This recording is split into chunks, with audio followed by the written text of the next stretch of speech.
Adik-adik yang Ustazah hormati sekalian, kalau baju kita kotor, kotoran degil, kain putih, baju putih, kita nak buat macam mana kalau kotoran degil? Klorok lagi, kita akan sental. Kadang orang kata kau nak betul bersih, rendam air panas, campur klorok. Sungguh tu. Betul, Ustazah pernah cuba. Guna air panas campur klorok, lagi cepat dia hilang. Kalaulah kain tu boleh bercakap, agak-agak dia cakap apa? Panas, sakit, busuk. Lepas tu kita pula sental-sental dia. Lepas tu kita jemur pula bawah panas, dia akan cakap panas. Tapi akhirnya baju tu jadi apa? Putih dan bersih. Kita nampak itu kotoran zahir. Begitulah caranya. Tetapi cara Allah nak bersihkan kita daripada dosa, Allah uji kita dengan kesedihan, kelukaan, kesakitan, kesempitan dan sebagainya. Lalu kita sabar dan redha. Kalaulah kita nampak keadaan kita ketika itu, maka kita lebih rela dan redha. Kita ni dihenyak-henyak, dipukul oleh Allah Subhanahu Wa Taala. Sama juga kalau kapet ni, kotoran degil kapet ni. Tapi yang ni tak boleh angkat kapet kat rumah yang boleh digantung. Kalau berdebu, kita buat apa? Pukul-pukul kan, kita letak di pagar, kita pukul-pukul. Lepas tu keluarlah debu, lagi seronok pukul tu kan. Pukul lagi. Ui, berdebu-debu keluar sampai habis debu, kita baru berhenti. Betul atau tidak? Sebab itu kadang-kadang kita diuji, kita kata satu-satu diuji, ya Allah. Kenapa ni Allah? Satu-satu. Allah paling tahu tentang kita. Sebab Allah tahu ketika itu memang kita perlu dibersihkan olehnya, supaya hati kita lebih bersih untuk belajar, supaya kita lebih tenang, lebih kuat untuk menghadapi cabaran-cabaran mendatang. Subhanallah, Allahu Akbar. Jadi teman-teman, kita coba sadari, oh kalau Allah memuji saya, memang saya banyak dosa. Sebelum kita mencari kambing hitam, nyalahin orang lain, sebelum kita marah kepada orang lain, kadang wajar kita marah kepada orang lain gara-gara ucapannya, komennya, teks dari dia, wajar. Tapi sebelum itu, marah dulu kepada diri kita atas dosa dan kesalahan kita yang baru saja kita lakukan. Atau yang dulu kita lakuin dan belum benar-benar kita tinggalkan. Kalau kita ngerasa banyak dosa di masa lalu sebelum kita taubat, hijrah, berarti mungkin itulah alasan kenapa sekarang kita diuji setelah hijrah. Kenapa agak-agak harus, kenapa harus sedikit berdarah-darah setelah kita hijrah. Anggap aja itu untuk mengkifarat, membersihkan dosa-dosa kita yang telah lalu. Supaya apa? Supaya kalau kita pulang kepada Allah, kita pulang dalam keadaan bersih. Dan itu pasti akan menjadi orang yang paling beruntung. Daripada nanti diberesin di akhirat, mending diberesin di dunia kan? Soalnya kalau diberesin di akhirat, itu lebih berat. Akhirat itu perlakuannya beda dengan di dunia. Di dunia kalau kita salah, akan dibalas oleh Allah. Kalau kita belum taubat, dibalas oleh Allah sama. Tapi di akhirat, ukurannya beda. Sehingga heran ya, kalau ada orang yang merasa beruntung lolos dari hukuman dunia, dia pikir dia udah lolos dari hukuman Allah, mending dia beresin deh di dunia daripada nanti di akhir berlarut-larut. Itu bahaya banget. Kalau buat saya pribadi dan saya yakin teman-teman juga kayak gitu, gak mau ada masalah di akhirat, mending masalah di dunia aja. Tapi masalah di dunia juga kita gak mau berlarut-larut, pengen cepat dimudahin sama Allah. Caranya istighfar. Tidaklah Allah memberikan kepada kita ujian kecuali salah satu alasannya pengen menghapuskan dosa. Idza kathurat dzunubul 'abdi wa lam yakun lahu min 'amalin liyukaffiraha fabtalahu Allahu bil hazan liyukaffiraha. Kalau seorang hamba banyak dosa dan dia enggak cukup amal untuk mengkifarat dosa-dosanya, Allah akan menguji dia dengan rasa sedih, dengan rasa kecewa, dengan rasa berat, sakit hati untuk mengkifarat dosa-dosanya.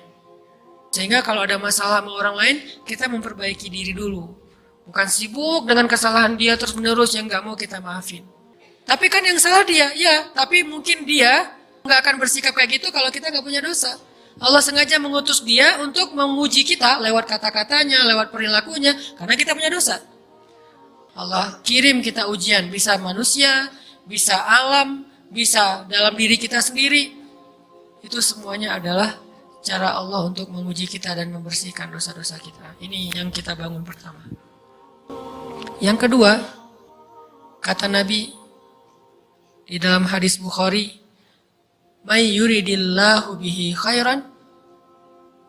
Yang terkenal kan yufaqihu fiddin, itu yang terkenal. Ternyata ada dua modelnya. Ada may yuridillahu bihi khairan yufaqihu fiddin. Siapa yang Allah pengen kasih hadiah, siapa yang Allah pengen kasih kejutan, siapa yang Allah pengen kasih pertolongan, siapa yang Allah pengen kasih kebaikan, yusib min, Allah akan uji dia dulu. Ini sunnatullah. Sehingga kalau kita lagi diuji, yang kita lihat jangan ujiannya, apa setelah itu. Sedih, itu manusiawi. Air mata, bahkan bukan hanya manusiawi, itu rahmat dari Allah. Orang yang gak bisa menangis itu yang bahaya. Kalau kita masih bisa menangis, berarti kita masih peka hatinya. Bukankah anak kecil paling sering menangis? Berarti hatinya peka. Menangis itu rahmat dari Allah. Gak apa-apa, nangis aja. Dan itu tidak disebut mengeluh. Kamu kok nangis? Kan orang Islam harus sabar. Emangnya nangis dengan sabar itu bertolak belakang? Sabar tetap sabar. Ya nangis jalan aja terus nangis. Nangis apa pakai nangisnya nggak cuma nangis doang, emotikonnya juga nangis, berderai-derai gitu. Sampai air matanya menggenang gitu kan boleh lah. Ditambah lagi dengan visual menangisnya posting bahwa dia lagi tertusuk duri. Dia pengen share ke semua orang bahwa saya sedang sedih. Sehingga nanti ketika ada orang yang menghibur dia dengan sedikit kata-kata yang sabar ya segala macam, wah makin berderai-derai. Itu belum jadi. Kecuali dia keluarkan kata-kata mengeluh, baru dia disebut orang yang banyak mengeluh, berputus asa. Kalau mengaduh, wajar. Walaupun ada nabi udah diuji berat gak mau mengaduh, apalagi ngeluh. Zakaria digergaji, mengaduh aja enggak. Kenapa? Karena kata malaikat, kalau kamu mengaduh sedikit aja, maka Allah Subhanahu wa taala akan menghancurkan kaum ini. Dia kasihan kepada kaumnya enggak mau mengaduh. Satu-satunya orang yang kita tidak boleh mengaduh hanya orang tua. Tapi minimal kita mungkin masih mengaduh, kita masih menangis, kita masih lelah, kita masih merasa lemah. Setidaknya kita tidak mengeluh. Kenapa? Kita percaya Allah kalau mau ngasih hadiah kepada hambanya, DP-nya itu ujian. Dan yakinlah hadiahnya minimal 10 kali lipat lebih baik daripada ujian itu. Setiap pergerakan kita daripada sejak kita lahir sampai sekarang, semua diaturkan oleh Allah sangat sempurna. Memang dalam episod hidup kita ada sedih kan, ada terluka, ada kecewa. Sedih, kecewa ni semua dengan manusia, betul kan? Allah nak ajar supaya yang bahagia, yang sempurna hanyalah dengan Allah. Kalau hidup kita semua bahagia, kita tak jumpa Allah. Kita tak cari Allah. Allah akan jumpakan kita. Kau tak kecewa dengan suami, dengan jiran. Kau tak dengan adik-beradik, kau tak dengan kawan-kawan. Sampai satu ketika Allah selalu dengar mulut kita ni mengadu kepada Allah Subhanahu wa taala. Hidup ni memang kita jadi Islam ke tak Islam, ujian saya datang kan. Betul ke? Kita baik ke jahat, mesti ada hari kita gembira sangat sampai ke telinga senyum. Ada hari menangis. Ada orang selalu kaitkan menangis susah tu dengan tak bahagia. Salah. Menangis tu bahagia. Menangis tu bahagia. Hari kita sedih, orang kata kita nangis, bahagia. Saya pada kecil pernah saya lapar, keluarga saya pernah diuji lapar. Saya doa, ya Allah saya nak makan, ya Allah saya nak makan. Makanan tak sampai-sampai. Saya tak dapat makanan sampai sudah. Lambatlah maksudnya. Tapi doa saya macam tak kabul, tapi saya bahagia. Sebab saya berdoa pada Tuhan yang betul. Dan saya tahu dia dengar saya. Dan sebab tu saya tahu susah tu ada erti dia. Dulu saya tak faham. Sekarang saya baru tahu kenapa semua doa saya daripada dulu banyak yang belum dikabulkan masa tu. Rupanya Allah nak beri sesuatu yang lebih baik. So hari ni saya boleh ceramah pada anak muda. Saya kalau tengok budak tidur tepi jalan, saya nangis. Saya kalau tengok budak tidur bawah jambatan, saya nangis. Tiba-tiba nangis. Apa kita nak buat? Sebab tahun lepas saya gembira jumpa 4 orang budak perempuan, pegang baby, tidur bawah jambatan. Bila hari saya dapat bantu dia, saya rasa sangat bahagia. Sebab dia macam anak saya. Dia kata, saya kotor Ustaz, ni anak haram, saya buat kerja haram. Tak ada dia. Tak ada apa yang haram. Yang haram masa awak berzina tu je. Awak mengandung ni awak tak haram, anak ni tak haram, awak tak haram. Semuanya Allah yang jadikan. Allah sayang kat awak ni, Allah Maha Pengampun, Maha Penyayang. Budak-budak ni bila ajak semayang nangis. Ustaz, esok boleh datang lagi ajak kita orang semayang. Budak kecil-kecil, dia rindu sebenarnya, rindu kasih sayang. Jadi saya nampak orang yang lagi jauh, sebenarnya dia lagi rindu kepada kebaikan. Sekarang duit saya banyak juga, taklah banyak daripada itu. Tapi mak saya dah tak ada. Saya selalu sebut kat orang, kaya tu apa sebenarnya? Dulu kita makan sepinggan, makan berdua dengan mak. Satu hari orang hidang kita makanan, daripada hujung sampai hujung. Kambing atas meja lagi. Tapi mak kita dah tak ada. Kaya tu apa? Kaya ni mensyukuri dan menghargai apa yang kita ada dalam hidup. Tu sebenarnya kaya. Tak salah jadi kaya nak apa, nak kereta mewah, nak kapal terbang, tu tak salah.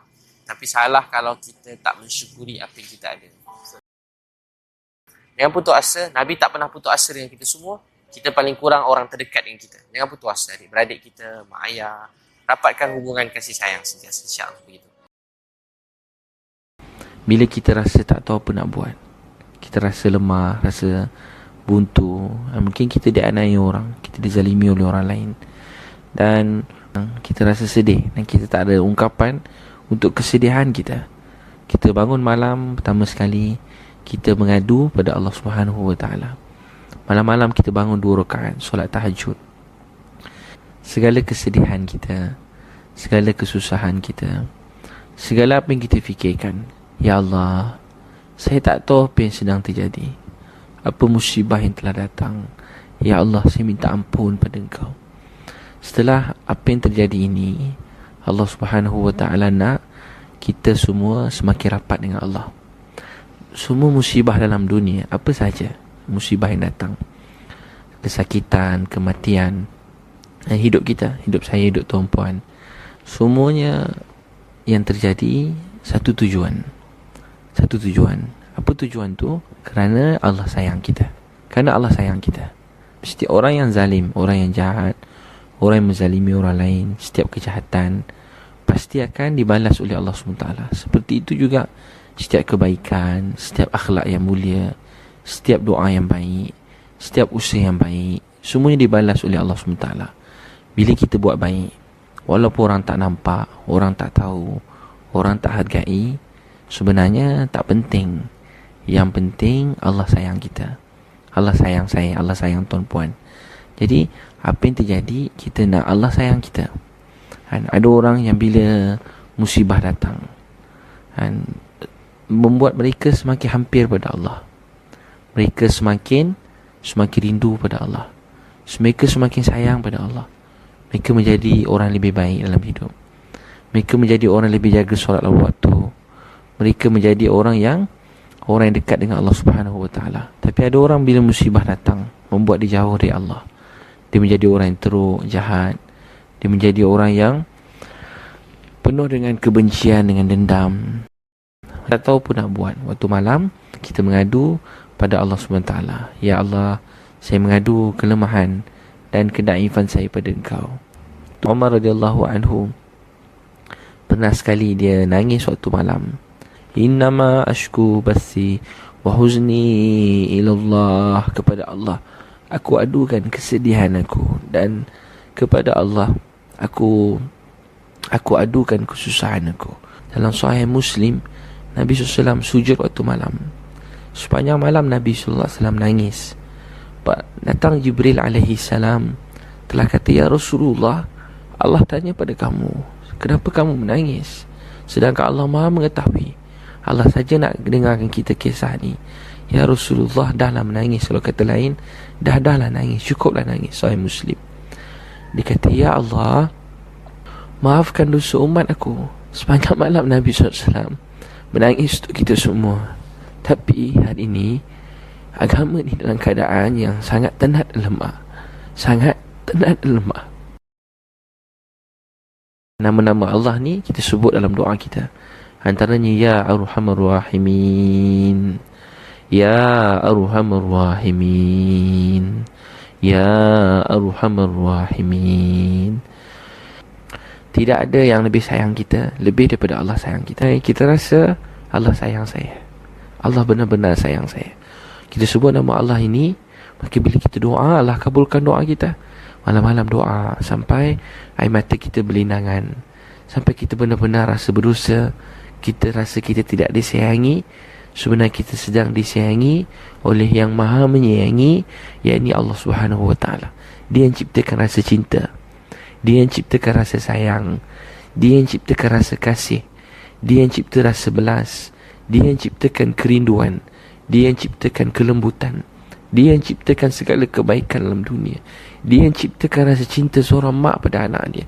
Dia yang jadikan cinta seorang suami pada isteri dia. Dia yang jadikan cinta anak pada mak ayah dia.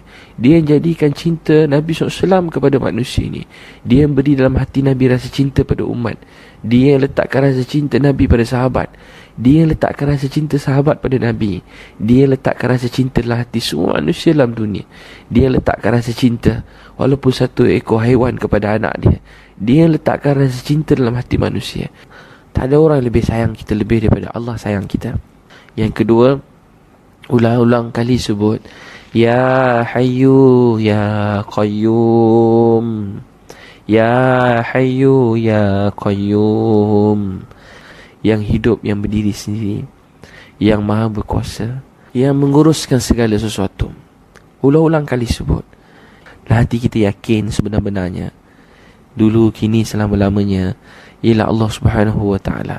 Saya tak ada buat apa-apa, tuan-puan pun tak ada buat apa-apa. Yang buat segala-galanya ialah Allah Subhanahu Wa Taala.